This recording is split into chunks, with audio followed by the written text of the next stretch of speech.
Gue lihat banyak teman-teman gue itu rungkat kok di emas, di gold rungkat. Ya. Apalagi yang main-main forex gitu ya. Itu postingan story-nya udah lost semua. Tapi ada satu teman gue yang win big dari jatuhnya harga emas. Kemarin berapa pips? 70.000. Dari berapa?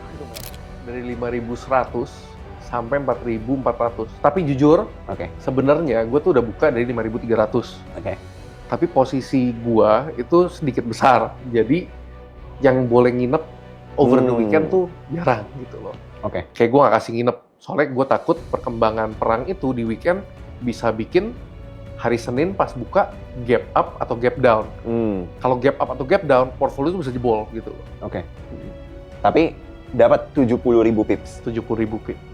Boleh dibahas dikit nggak? Jadi mungkin biar teman-teman ngerti thought process dari seorang Anthony, kenapa pada saat itu memilih untuk short emas. Padahal kan katanya kalau misalnya perang, harga emas naik. Betul. Nah mungkin sekalian kita bahas ya, kenapa ini udah perang, harga emas malah turun nih? Oke, jadi pertama, secara kita mulai bahasnya dari makro, pertama, kalau misalkan perang, emas naik, alasannya karena safe haven, ya kan? Ya. Orang takut megang cash, takut negara kenapa-napa, currency-nya inflationary, daya beli berkurang, jadi mereka lariin ke emas.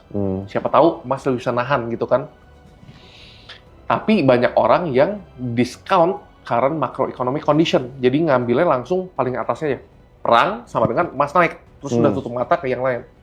Sedangkan kondisi ekonomi global makro ya, kita ngomong US economy, Europe, dan market-market Western kan sedang menghadapi yang namanya inflasi.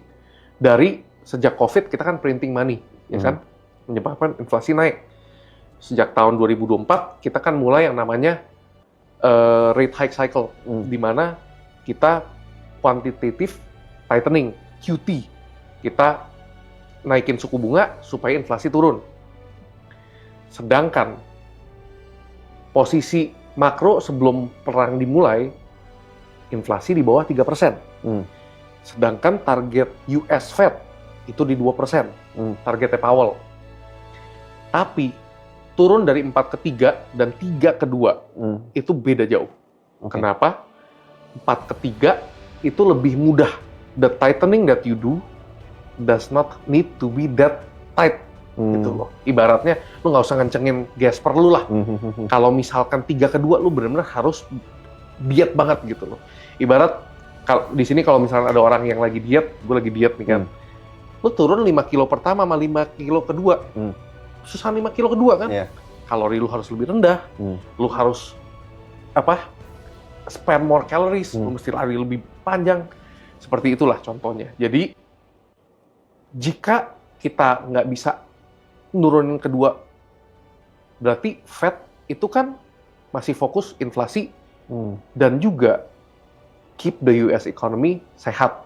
Ngelihatnya dari mana? Pertama yang paling penting menurut gua labor market.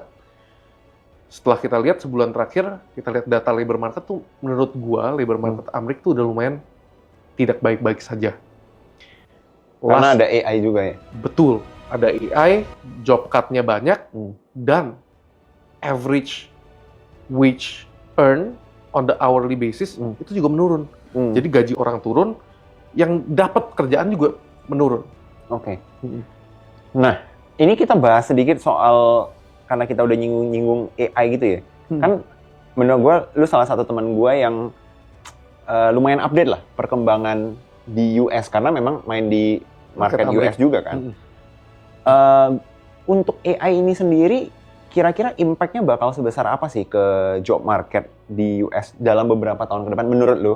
Dan impact secara ekonominya itu seperti apa? Apakah benar misalnya ada yang bilang, oh one day kalian udah nggak dibutuhin lagi, kalian bakal digantiin sama AI, udah jadi nggak tahu, jadi lu makan kecoa aja. Ada yang ngomong gitu.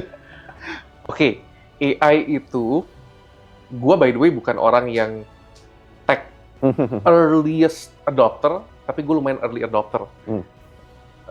Sedikit konteks, gue masih menelusuri OpenClaw Oke. untuk bantu gue trading, untuk bantu gue sehari-hari, kegiatan sehari-hari dan bisnis proses. Itu gue juga lagi mempelajari AI itu bisa seberapa sih